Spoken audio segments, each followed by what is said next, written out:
Hello guys, welcome back to yet another video. So finally OnePlus have started rolling out October security patch for OnePlus Nord series. Currently I have received on OnePlus Nord 3, but even OnePlus Nord CE4 have also got the same update, which is based on October security patch. So here I have my OnePlus Nord 3. Let me show you the software information. Android version is Android 14.0, which is still not based on 14.1. Both the things are same, DisplayOS version and the OS version.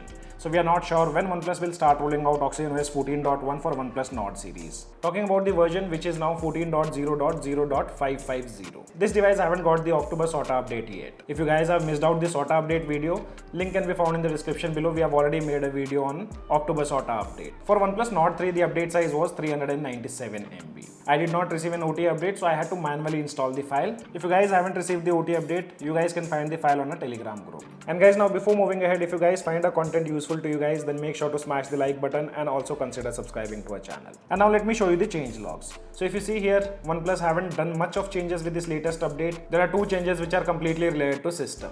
One of them, they have added the feature of setting the default alarm sound in clock for all alarms in unified manner.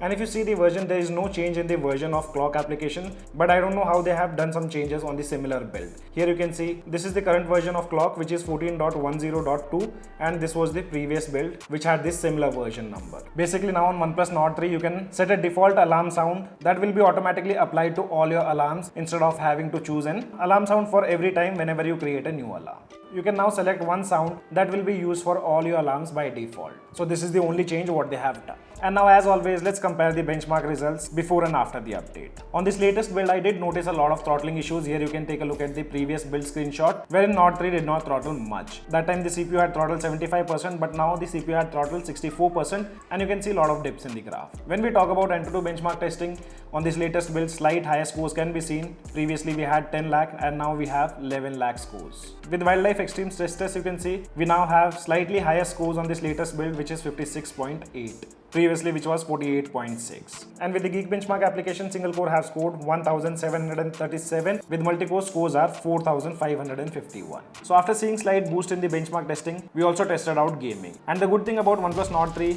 is that it can record 90 FPS gameplays. So once we played with screen recording on, that time the average FPS was only 64.550, and we also saw slight dips in the graph. While playing BGMI, if you record screen, there were a lot of lags to be seen, and the device also heated up a lot. But when we played without screen recording, that time this device delivered pretty good FPS, which was above 81. And there in the graph we did not see any kind of dips. Device did perform pretty well without screen recording in BGMI. And guys, I'm planning to drop a long-term review of OnePlus Nord 3. So if you guys have any kind of questions, you can drop your questions in the comment section. I'll pick up your questions whenever I'll drop a long-term review video. And at last, there was a slight upgrade in the camera application, so we also tested out the camera performance. Here we did not see any kind of improvements compared to the previous build. Like before, the selfies are good with balanced lighting, sharpness and natural color tones. We also clicked some portrait mode pictures, and here OnePlus Nord 3 is still performing well with good subject isolation, natural colors and soft background blur. And even with the primary camera, device did perform pretty good.